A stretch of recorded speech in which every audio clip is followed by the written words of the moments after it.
하나님의 말씀 봅니다. 신약성경 고린도후서 12장 7절로 12절 말씀까지입니다. 고린도후서 12장 7절에서 12절 말씀까지 제가 읽어드립니다.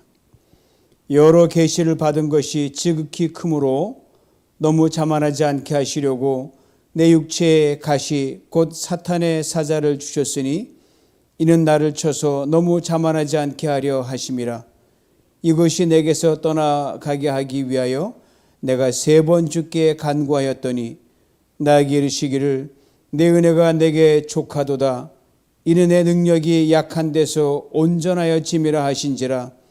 그러므로 도리어 크게 기뻐함으로 나 여러 약한 것들에 대하여 자랑하리니 이는 그리스도의 능력이 내게 머물게 하려 함이라. 그러므로 내가 그리스도를 위하여 약한 것들과 능욕과 궁핍과 박해와 곤고를 기뻐하노니 이는 내가 약한 그때의 강함이라. 내가 어리석은 자가 되었으나 너희가 억지로 시킨 것이니 나는 너희에게 칭찬을 받아야 마땅하도다. 내가 아무것도 아니나 지극히 크다는 사도들보다 조금도 부족하지 아니하니라. 사도의 표가 된 것은 내가 너희 가운데서 모든 참음과 표적과 기사와 능력을 행한 것이라. 아멘.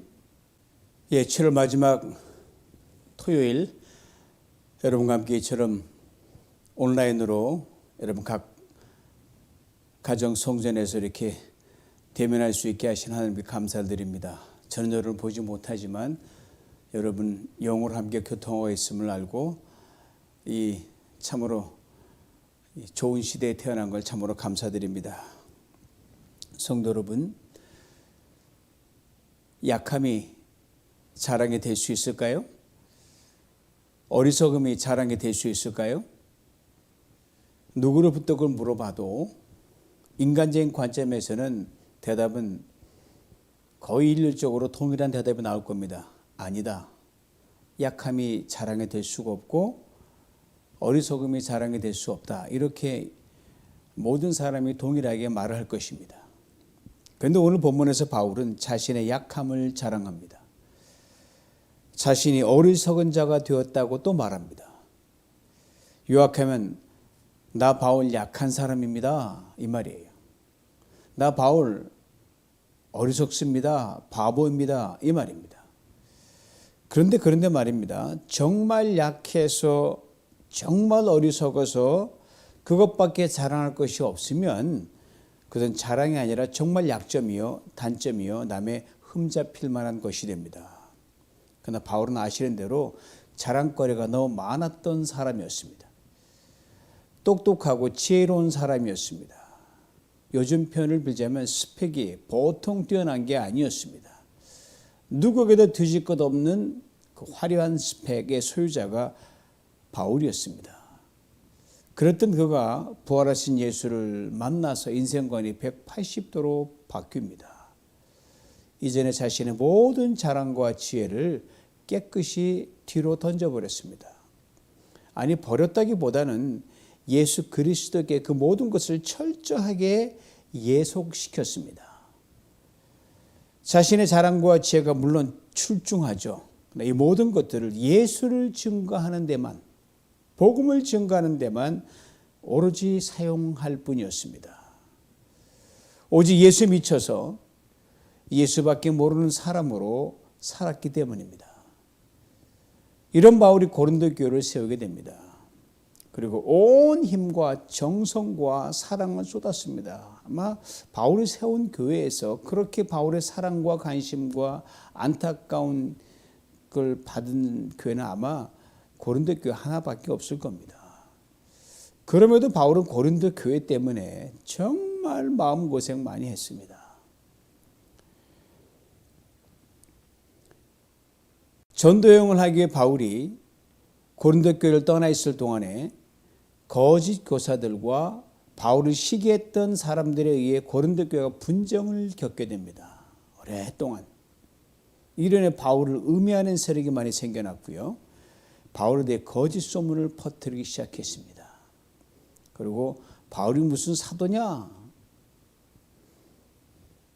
예수와 그 같이 생활하는 사람 무슨 사도냐? 뭐 조목조목 따지면 나름대로 이유는 있지만 조금 경강부에 억지로 갖다 맞춘 그들 나름대로의 논리였습니다. 그래서 불신을 조장하고 의혹을 조장하는 일이 그치질 않았습니다.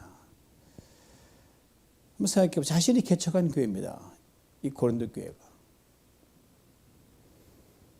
근데 이런 일을 당하고 있는 거예요. 바울이 얼마나 마음이 아팠겠습니까?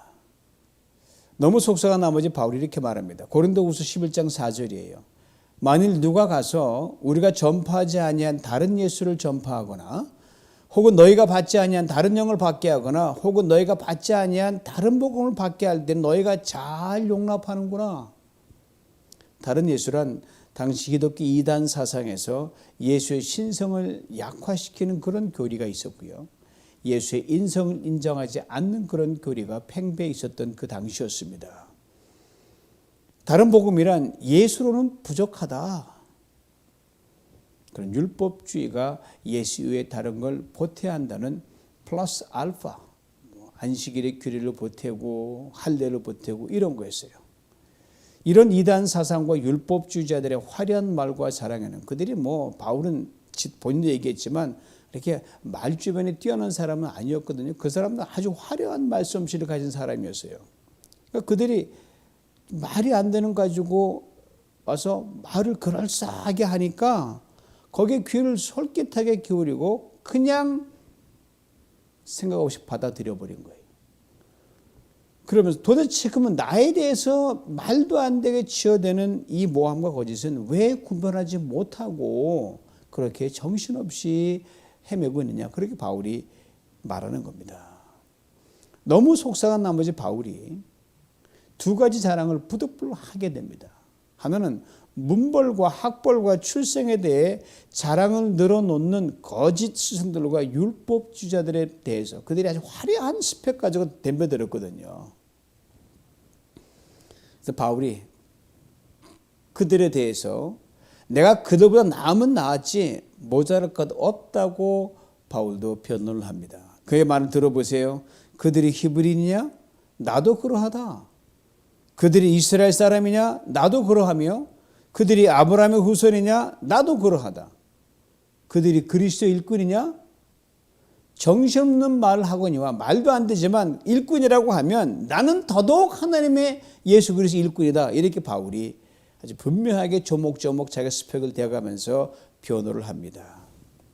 그러면서 자신의 복음을 위해 교회를 위해 당한 고난과 핍박이 어떤 것이었는지를 아주 쭉 열거합니다. 이단과 거짓 선생과 율법들은 거기에 근접도 못하죠. 쫙 쓰는 거예요. 그리고 교회를 사랑하는 자신의 심령 이렇게 적고 있습니다. 날마다 내 속에 눌리는 일이 있으니 곧 모든 교회를 위하여 염려하는 것이라. 그리고 이렇게 가슴 저미는 말을 합니다. 누가 약하면 내가 약하지 아니하며 누가 실족하게 되면 내가 애타지 아니하더냐. 그 바쁜 와중에 누가 지금 약해서 시험 들고 있어요. 그럼 바울이 거기에 마음이 가서 견딜 수 없는 아픔을 겪었다는 거예요. 누가 또 실족해 넘어 그냥 교회 안 나오고 막 그러면 그래 마음이 아파서 견딜 수 없다는 게 바울의 생각이란 거예요. 그 마음이었어요. 그러니까 바울은 자나깨나 교회 생각, 성도 생각뿐이었어요. 특별히 문제도 많고 속도 많이 썩였던 고린도 교회에 대해서는 더더욱 바울이 많은 신경을 썼습니다. 여러분 손가락 10개 다 아프잖아요.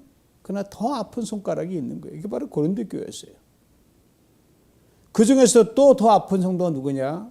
문제의 중심에 있는 성도 정말 돌이켜야 하는데 그러지 못해 여전히 넘어지고 뒷걸음치는 성도들에 대해서는 더더욱 바울이 애착을 가졌습니다.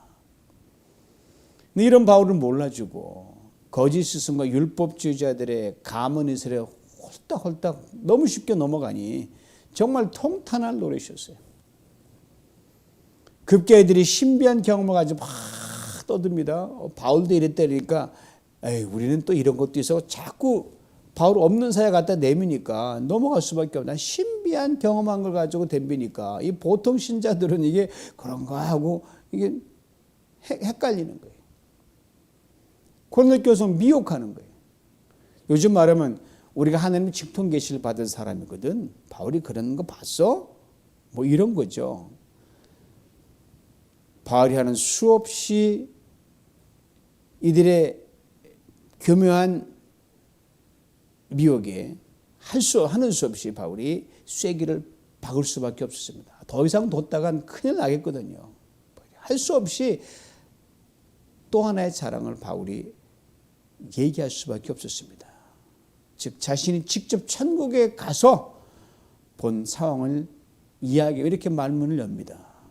그 두 번째 자랑입니다. 고린도후서 12장 1절이에요. 무익하나마 내가 부득불 자랑하노니 주의 환상과 계시를 말하리라. 아시는 바울은 예수 이외에는 예수 그리스도와 그가 십자가에 못 박힌 외에는 아무것도 알지 아니하기로 작정을 했거든요. 오로지 그것밖에 자랑할 게 없다고 얘기했던 바울이거든요. 그런데 그가 자신이 경험한 사실이에요. 신비한 경험을 말하는 것, 예수만 자랑해야 되는데 부득불 하게 됐으니 하지 말아야 되는데 할 수밖에 없는 무익한 일이지만 어쩔 수 없이 이걸 내가 얘기하겠다. 이 사람들 입을 막아야 되겠다. 너희들을 괴로움당하는 견딜 수 없다 해서 바울이 드디어 그 얘기를 하게 되는 거예요. 하도 나를 치고 미혹을 하니 내가 정말 오리지널 신비함이 뭔지, 경우에 뭔지 내가 보여주겠다 라고 바울이 이야기를 합니다. 그 말을 들어보세요. 나는 14년 전에 셋째 하늘에 끌려갔습니다. 그때 실제로 내 몸이 올라간 것인지 아니면 내 영이 몸을 떠나 올라간 것인지 나는 모르지만 하나님은 아십니다. 나는 낙원으로 끌려가서 도저히 표현할 수도 없고 또 누구에게도 알려서는 안 되는 말을 들었습니다. 여하튼 바울이 하나님 손에 이끌려가지고 셋째 하늘, 이 히브리인들은 하늘이 위에 있는 대기권 구름이 있는 그 하늘 첫째 하늘, 그 다음 넘어가서 저 별이 보이는 걸 별하늘, 그 다음 세 번째 하늘이 하나님 계신 걸 이렇게 믿고 있었거든요. 바울이 바로 그 세 번째 하늘, 즉 하나님 계신 천당에 갔다 왔다는 거예요. 거기 자신이 보고 경험 너무너무 황홀하고 너무너무 신비해서 사람의 언어로 표현할 수 없는 거예요. 다 표현하려고 해도 표현하지 못하는 거예요.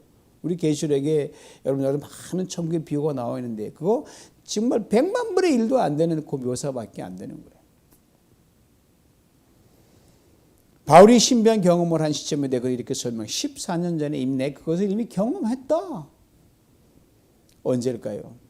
아무도 모르지만 뛰어난 학자들의 추측에 의하면 이런 추측이 가능합니다. 아신 대로 바울은 원래 예수를 믿지 않은 사람이었어요. 그리고 예수 믿는 사람들을 엄청나게 핍박했던 거거든요. 그러나 다메섹 가는 도상에서 환상 중에 부활하신 예수를 만나고 그 인생이 방향 전환을 아주 전격적으로 하게 됩니다. 그리고 예수 믿는 사람을 핍박했던 그가 그 열정으로 거꾸로 예수님을 전도하게 됩니다. 바로 획기적인 변신 앞에 이전에 그와 함께 핍박의 대열에 섰던 그 사람들은 물론 그게 핍박을 받아본 사람들은 이 사실 아이고 바울이 변하되 말도 안 돼 받아들일 수가 없었습니다. 그래서 거꾸로 바울을 역으로 핍박하는 겁니다. 바울이 도망갑니다. 이른에 바울이 고향 다소로 가서 오랫동안 은둔과 칩거에 들어갑니다. 그런 동안에 많은 일들이 벌어졌어요. 예루살렘에 큰 핍박이 나서 그리스도인들이 사방으로 뿔뿔이 흩어지게 됩니다. 그런 중 안디옥이라는 곳에 가서 거기에 성도들이 교회를 세우는데 바로 느비전 교회의 모델이 되는 안디옥 교회가 거기 세워집니다. 처음 얼마 동안 바나바가 그 안디옥 교회 담임으로 섬깁니다. 그러다 교회를 더 견고히 세우기 위해 바나바가 성도들과 긴히 상의한 끝에 고향 다소로 내려가서 거기 오랫동안 머물고 있던 바울을 끌어올립니다. 안디옥으로. 그리고 담임으로 청빙하여 공동 담임을 맡게 됩니다. 그러던 중 예루살렘께 큰 어려움에 처했다는 소식을 듣고 바울과 바나바가 구제 헌금을 모아서 예루살렘으로 떠납니다. 근데 예루살렘이 어떤 곳이에요? 큰 걱정과 염려가 앞서요. 바로 거기에서 바울이 담에서 회심하고 예루살렘 와서 예수를 믿으라 하니까 전에 바울이 어떤 사람 다 안 사람들이 저 이상한 사람이네, 저 거짓말이야 하고, 아니 저 우리 편이었던 자가 갑자기 돌아서 왜 예수를 전해? 극렬한 반대에 부딪혀가지고 깊이 대상 1호가 됐던 그게 바울이고, 바로 그 예루살렘으로 다시 가야 되니까 그 과거의 트라우마가 막 살아난 거예요. 겁이 덜컥 나는 거예요. 바로 이 바울에게 하나님께서 천국의 신비한 체험을 하게 줍니다. 이 신비한 체험을 하지 않으면 바울이 그 엄청난 그를 기다리는 핍박을 견딜 수 없었기 때문입니다. 바로 이런 바울의 믿음이 견고히 서지는 그런 결정적인 계기가 됩니다. 제 이만하면 자랑할 만하지요. 근데 바울은 여기서 멈춥니다.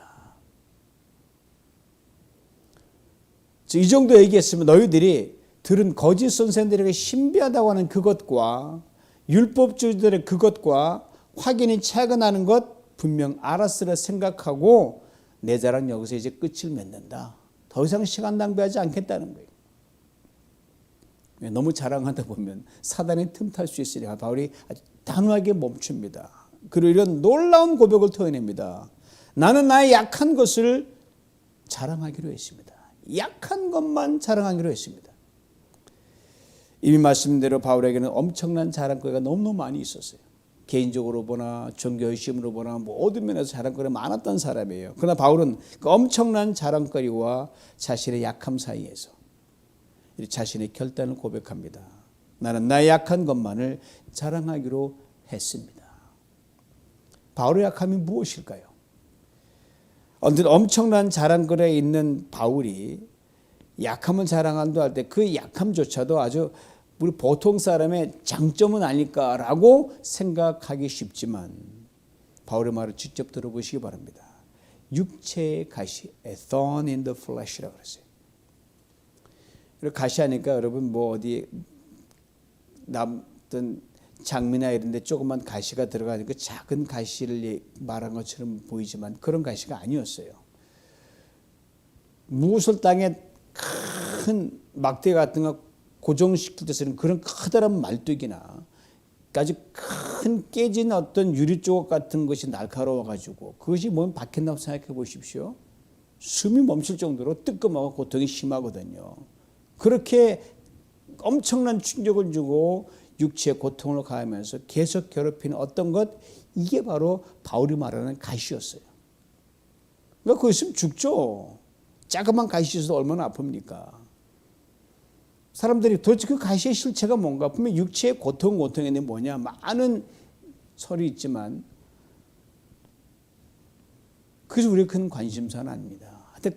그를 너무너무 괴롭혀서 힘들게 했고 죽을 지경으로 몰아갔던 가시가 있었다는 것은 분명해요.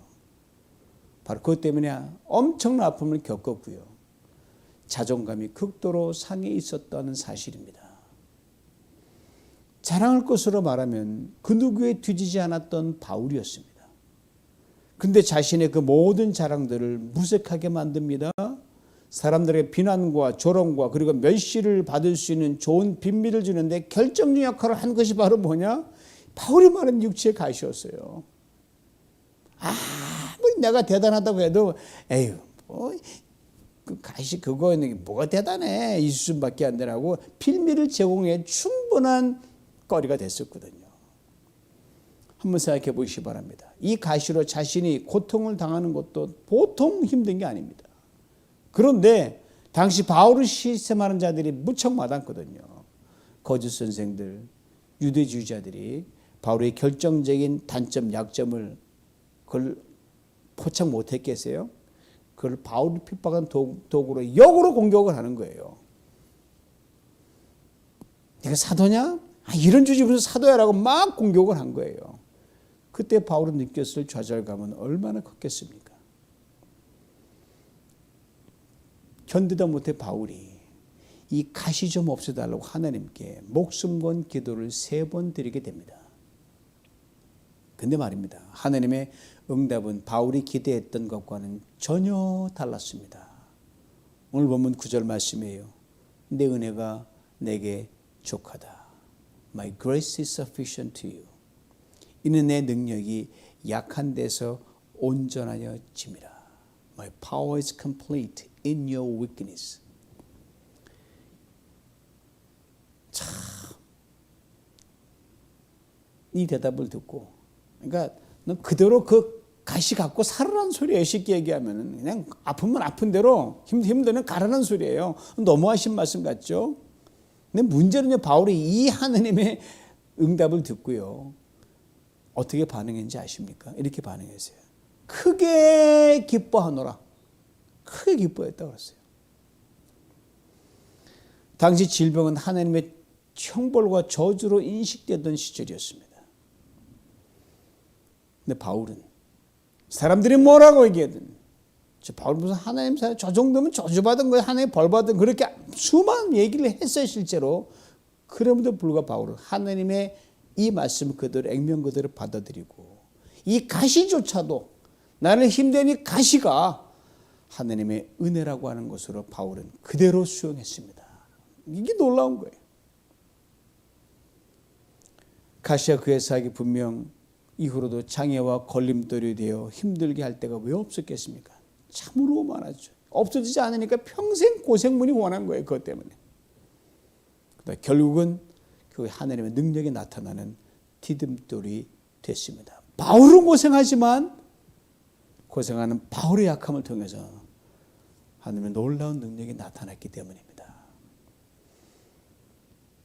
성 어거스틴의 어머니 모니카 잘 아실 겁니다. 그 방탕한 아들이 더 이상 죄 허덕에 헤매지 않기 위해서 당시 악으로 가득 차있던 그 당시에 화려한 도시 로마로 가지 않게 하나님께 간절히 기도를 드렸어요.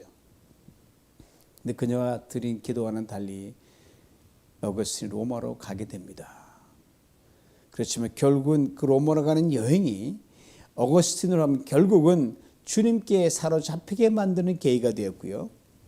바로 밀라노라는 그 거기에서 하나님께 사로잡히는 놀라운 획기적인 전환점을 이루게 됩니다. 그래, 그 어둡고 고통스럽고 긴 인내와 고난의 시간들이 반드시 어거스틴에게 만드는 것이 되었노라고 어머니 모니카는 깊이 깨닫게 됩니다. 자기 기도는 하나도 들어주지 않아서. 그런데 반대로 자기 기도는 반대로 갔는데 거기서 하나님이 역사하신 거예요. 사랑하는 성도 여러분, 고난을 겪는 게 인생입니다. 역경도 겪고 시련도 겪고 심지어 우리 실수도 있고 때로 넘어지기도 하고 때로는 죄에 빠지기도 하는 이런 모든 삶에 정말 우여곡절 많은 어려움들이 있어요. 그러나 하나님은 모든 것들 하나도 버리지 않고 모든 것들을 우리를 당신의 사람으로 빚으시는데 버리지 않고 다 사용하십니다. 그 모든 과정에서 오로지 하나님의 우리는 감지하지 못하는, 우리는 듣지 못하는, 깨닫지 못하는 기이한 능력으로 그 순간순간 과정에 역사하십니다. 이게 놀라운 거예요. 작자 미상의 시가 오버랩됩니다. 제목이 어느 환자의 기도입니다. 이런 내용이에요. 주님, 나는 당신에게 출세의 길을 위해 건강과 힘을 원했으나 당신은 제게 순종을 배우라고 나약함을 주셨습니다. 주님, 위대한 일을 하고 싶어 건강을 청했으나 당신은 보다 큰 선을 하게 하시려고 병고를 주셨습니다. 주님, 나는 행복하게 살고 싶어 부귀함을 청했으나 당신은 내가 지혜로운 자가 되도록 가난을 주셨습니다. 주님, 나는 만민이 우러러 존경하는 자가 되고 싶어 명예를 청했으나 당신은 나를 비참하게 만드셔서 당신만을 필요로 하는 자로 만들어 주셨습니다. 주님, 홀로 있게 외로워 친구를 청했으나 당신은 세상의 형제들을 사랑하라고 오히려 넓은 마음을 제게 주셨습니다. 주님, 난 당신에게 내 삶을 즐겁게 해줄 수 있는 모든 것을 당신께 달라고 구했으나 당신은 다른 모든 이들을 즐겁게 해줘야 하도록 나의 삶을 희한하게 열어주셨습니다. 내가 당신께 청한 것은 하나도 받지 못했습니다. 그러나 당신이 내게 바라던 그 모든 것을 주셨습니다. 내가 바라는 방향으로 안 되죠. 하나님이 원하는 방향으로 나를 쓰셨고 그 방법대로 다 기이하게 응답하셨다는 겁니다. 이 환자 바울이 들었던 하나님의 음성을 분명 그만이 깨달을 수 있는 방법으로 들었음에 틀림없습니다. 내 은혜가 내게 족하다. 아프냐? 힘드냐? 그 상태로 내 은혜 족하다. 그리고 바울처럼 분명 자신의 약함을 그대로 지닌 채 크게 기뻐했을 것입니다. 그리고 바울처럼 자신의 여러 약한 것들에 대해 자랑했을 것입니다. 그렇게 그는 이렇게 그의 기도를 이렇게 마무리했지 않습니까? 내가 당신께 청한 것은 하나도 받지 못했으나 당신이 내게 바라던 그 모든 것을 주셨습니다. 바울과 똑같은 결론이에요. 오늘 본문 10절에 있는 바울의 고백으로 바꿔놓아도 전혀 손색이 없습니다. 이는 내가 약한 때에 그때에 강함이라.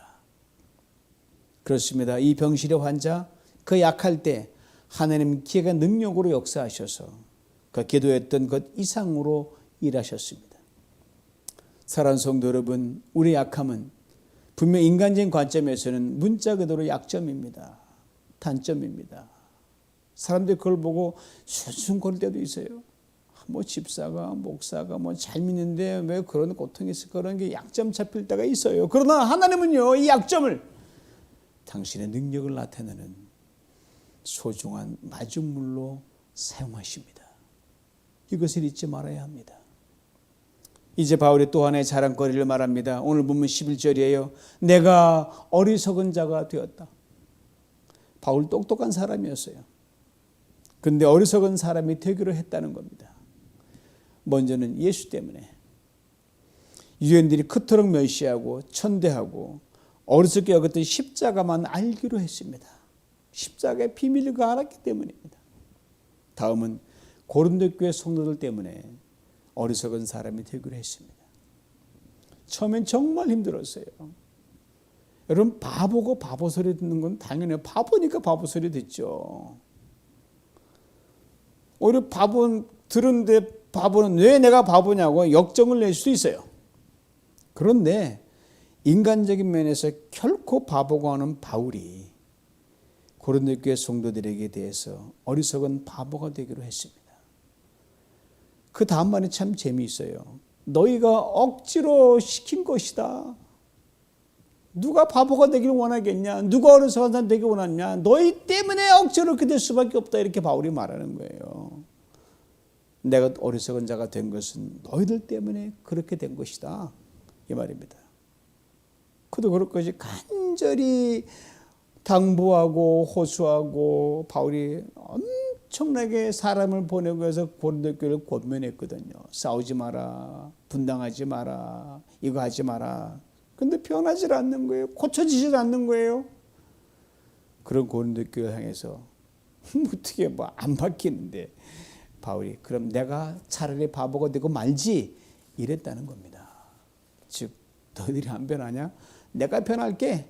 너희들 때문에 자랑하는 자랑을 내가 하게 됐고 너희들 때문에 예수 그리스도의 마음을 품고 너희를 사랑하자면 안 되었다.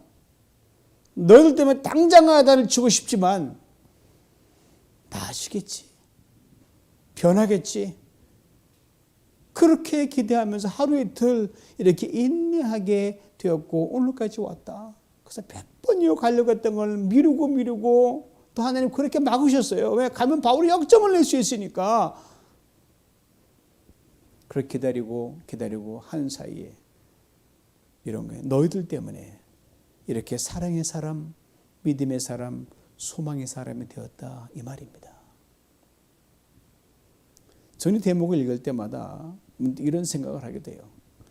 바울을 바울 되게 만든 것은 고린도 교회의 문제 때문이었다. 참 아이러니하죠. 좀 더 분명히 말하는 것은 속속에 있는 성도들 때문에 바울이 더 바울다워졌다는 거예요. 물론 순종하는 성도가 아름답죠. 그런데 그게 늘 그렇지 않을 때가 있지 않습니까? 그런데 바울은 속을 끓였습니다. 화도 났습니다. 감정도 몹시 상했습니다. 그런데 나와요. 내가 가서 몽둥이 들고 가도 너를 때리랴? 이렇게 막 역정이 난 적도 있었어요. 근데 바울은 인간적인 혈과 육으로 이들을 대하지 않으려고 부단히 애쓰고 노력을 했습니다. 엄청나게 울면서 기도했을 것 같아요. 그러다 보니 사람이 아주 달라진 거예요. 바울이. 전에 칼 같은 바울이 아니라 아주 부드럽고 온화한 아버지가 되어버렸어요. 이것을 바울은 이렇게 분명하게 고백합니다. 고린도후서 5장 14절입니다. 그리스도의 사랑이 우리를 강권하시는도다. 바울은 어리석은 사람이 되기로 했어요. 더 사랑하고 더 참고 더 기다리기로 했습니다. 지금까지 저도 목회를 해오면서 여러분 셀 수 없이 많은 사람들과 성도님들을 만났습니다. 해를 거듭하면서 제게 주시는 한 가지 분명한 깨달음이 있더라고요. 저의 못난 부분을 깎으시고 더 나은 목회자가 되게 하시기 위해 제게 이런저런 때로는 가시 같은 때로 속삭이는 분들을 붙였는데 그래서는 모든 분들이 이제는 귀해요. 어느 한 사람도 믿는 사람이 없고 다 귀해요. 아, 그분 때문에 내가 생각하게 됐고 그분 때문에도 기도하게 됐고 더 사랑을 품게 됐고 그렇게 되더란 말입니다. 덕분에 여러분 제게 하나님이 탁월한 안경을 씌우셨어요. 지금 안경 쓰지만 이 안경에 정말 더 좋은 안경 씌우셨어요. 무슨 안경인지 아세요? 여전히 부족한 저입니다. 그러나 성도님 한 분 한 분을 그리스도의 마음을 품고 은혜로 볼 수 있는 안경이 바로 그것입니다. 그저 감사할 뿐이에요. 그래서 저는 행복합니다. 오늘 한 분 미운 분이 하나도 없어요. 여러분 한 분 한 분이 그렇게 귀할 수가 없습니다. 그리고 지금 흔들거리는 분이 계시죠. 그러나 언젠가는 견고에 설 거란 믿음이 제게 있습니다. 지금은 조금 안타까움이 있는 분이 계셔요. 그러나 반드시 주님과 이 뉴비전 공동체에 큰 기쁨과 큰 기둥이 될 것이라는 기대가 제게는 있습니다. 갈수록 제가 할 수 있는 일이 점점 없어지는 거예요. 부지런히 하지만 채무로 되는 것이 그렇게 많지 않더라는 거예요. 그저 이렇게 기도할 뿐이에요. 주님 알아서 해주세요. 나보다 그들을 잘 알 주님 알아서 해주세요. 이런 기도뿐이에요. 그저 제 몫에 대인 십자가를 묵묵히 지고 갈 뿐입니다. 매일 기도 동상 오르면서 저 발치 보면서 한 분 한 분을 품으면서 하나님 이분 멋진 성도 될 줄 믿습니다. 축복합니다. 그러고 내려오는 거예요.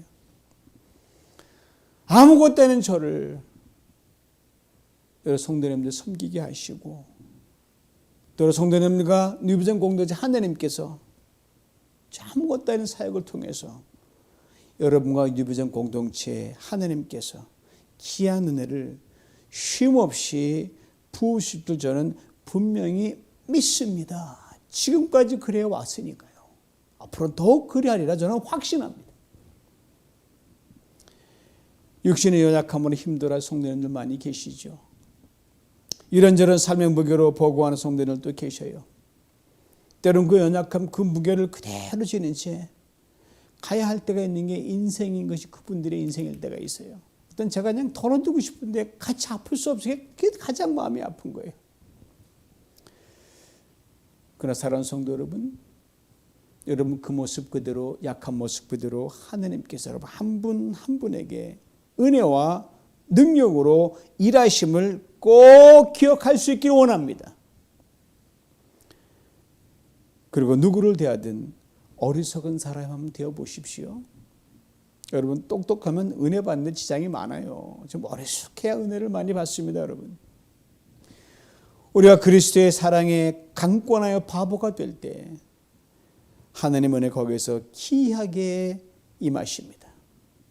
능력으로 임하셔서 모든 상황을 탁월하게 풀어가십니다. 그렇게 해서 힘쓰는 안 되다가 이게 내가 바보가 되니까 기하게 풀려버리는 거예요. 그러면 누구를 만나든 무슨 일을 하든 어떤 상황이든 간에 이렇게 고백하는 우리 모두가 될 수 있기를 원합니다. 하나님, 지금 당신의 은혜가 내게 족합니다. 하나님의 능력만이 강하게 역사하옵소서. 주님 알아도 못 본 척 하겠습니다.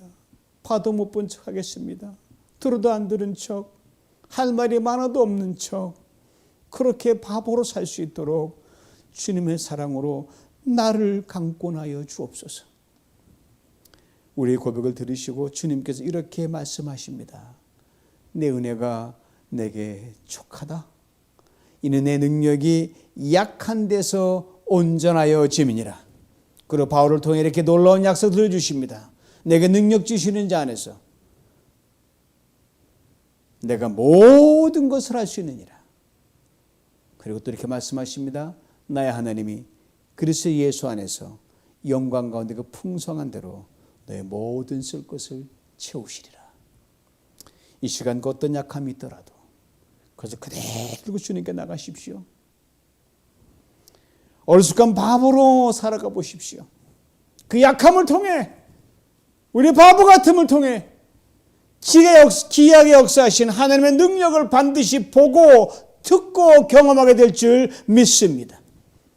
이 은혜를 풍성히 받아 누리시길 주님의 이름으로 축원합니다. 기도합니다.